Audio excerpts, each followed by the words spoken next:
Я це поняв. А воно оця фігня зелена не заб'є, там комбайн, сітки не забиває? Воно якось відсінює зразу, так? Да. Нічого собі, в шокі.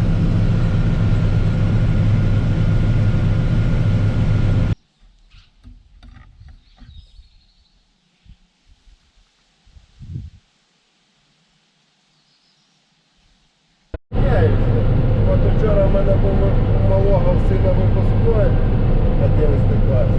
Пропускаєш трошки. І це. Вже большие.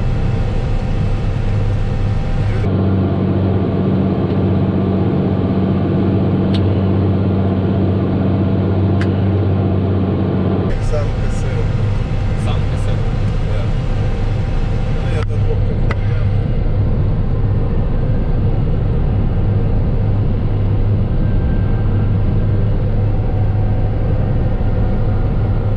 Це ж не було цих деревів, по суті, поворотолітнєвого було.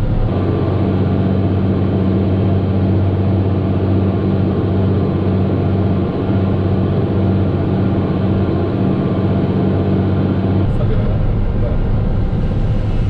Це плита літа? бетонна. Та ти що? Так назад, да? Наравняться. Та тут взагалі пилі ніякої немає, ти що? Класно.